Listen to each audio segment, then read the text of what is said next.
India's got latent show पर विवाद और ज्यादा गहरा गया। अश्लीलता के आरोप में शो के खिलाफ शिकायत दर्ज करा दी गई है। बॉम्बे हाई कोर्ट के वकीलों ने पुलिस कमिश्नर के पास शिकायत दर्ज कराई है। दरअसल शो का एक क्लिप लगातार वायरल हो रहा है जिसमें शो के होस्ट अश्लील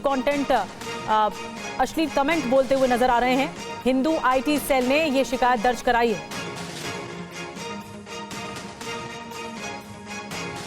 शिकायत की कॉपी आपको TV9 भारतवर्ष दिखा रहा है। शिकायत दर्ज कराई गई है। सूचना प्रसारण मंत्रालय को चिट्ठी भी भेजी गई है।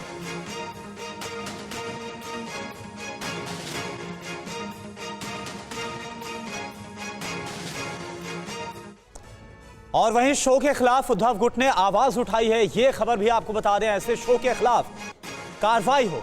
उद्धव गुट की तरफ से यह कहा गया ऐसे कंटेंट की इजाजत नहीं दी जा सकती है। तो इंडियाज गॉट लेटेंट मामले पर लगातार जो बयान है वो निकलकर सामने आ रहे हैं। शो के खिलाफ उद्धव गुट की तरफ से भी आवाज उठाई गई है। ऐसे लोगों पर कानूनी नहीं तो मॉरल पॉलिसिंग होनी चाहिए। जो दर्शक है ऐसे शोज देखना बंद करना चाहिए। और हमने देखा है कि पिछले दिनों में कई कॉमेडियनों ने ऐसे अश्लील बातें कही है। और मुझे लगता है कि जो हैबिचुअल ऑफेंडर्स है वो जो हमेशा जानबूझकर ऐसे गलती कर कर लोगों को ठेस पहुंचाते हैं, धर्मों के बीच में विवाद पैदा करते हैं, गंदे बातें करते हैं, इनके ऊपर कानूनी कार्रवाई भी होनी चाहिए। और वहीं लेटेंट शो पर सीएम फडणवीस का भी बड़ा बयान सामने आया है। शो के खिलाफ कार्रवाई होगी, ये कहा गया है। देवेंद्र फडणवीस की ओर से भद्दे तरीके से टिप्पणी की गई है। अभिव्यक्ति की आजादी की भी एक सीमा होती है।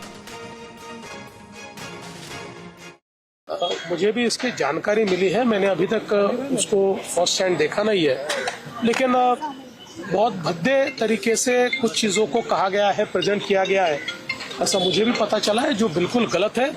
फ्रीडम ऑफ स्पीच सभी को है, लेकिन हमारी फ्रीडम वहाँ समाप्त हो जाती है जब हम किसी और के फ्रीडम पर इंक्रोच करते हैं। और इस प्रकार का इंक्रोचमेंट ठीक नहीं है। मुझे ऐसा लगता है कि अभिव्यक्ति इसकी भी कोई मर्यादाएं है। हमारे समाज में हमने अश्लीलता के भी कुछ नियम तैयार किए हैं। अगर उनको कोई पार करता है तो बहुत गलत बात है। अगर ऐसी कोई बात होती है तो उसके ऊपर कार्रवाई होनी चाहिए। और जेपी सिंह इस वक्त हमारे साथ लाइव हमें ज्वाइन कर रहे हैं। जेपी, मुख्यमंत्री देवेंद्र फडणवीस की भी सख्त टिप्पणी इस मामले में आ चुकी है कि अभिव्यक्ति की जानी चाहिए लेकिन मर्यादा के साथ।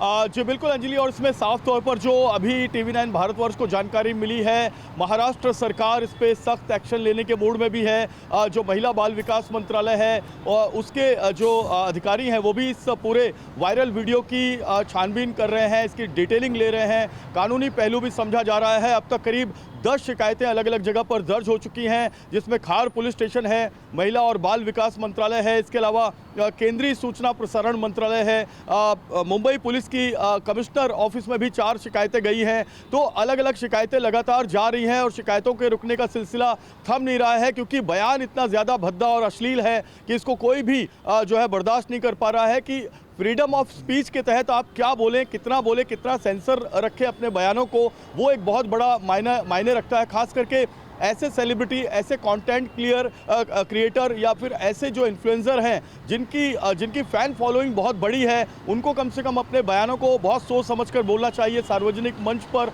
और सबसे बड़ी बात यह है कि जब ये कंटेंट दिखाया गया तो इसमें कोई सेंसरशिप नहीं की गई, एज इट इज़ इस पूरे कंटेंट को दिखाया गया, जिसको लेकर नाराज़गी है। एकनाथ शिंदे के ग्रुप के जो प्रवक्ता हैं कृष्णा हेगड़े, उन्होंने भी कहा है कि ये बयान बहुत बेतुका और गलत है और इसके खिलाफ जो है वो भी शिकायत करेंगे। तो शिकायतें लगातार चल रही हैं, आ रही हैं। बॉम्बे हाईकोर्ट के वकीलों ने भी शिकायतें की हैं, जो NGO हैं, जो RTI एक्टिविस्ट है वो भी शिकायत कर रहे हैं। और मुख्यमंत्री देवेंद्र फडणवीस ने भी इस पर कहा है कि इस पूरे बयान को वो सुनेंगे लेकिन फ्रीडम ऑफ स्पीच का गलत फ़ायदा नहीं उठाना चाहिए, ऐसा उन्होंने सख्त हिदायत लहजे में अपनी बात रखी है। बिल्कुल जेपी, बड़ी और सख्त कार्रवाई करने की कोशिश की जा रही है प्रशासन की ओर से इस टिप्पणी के खिलाफ, इस कंटेंट के खिलाफ। बहुत बहुत शुक्रिया आपका जेपी जानकारी देने के लिए।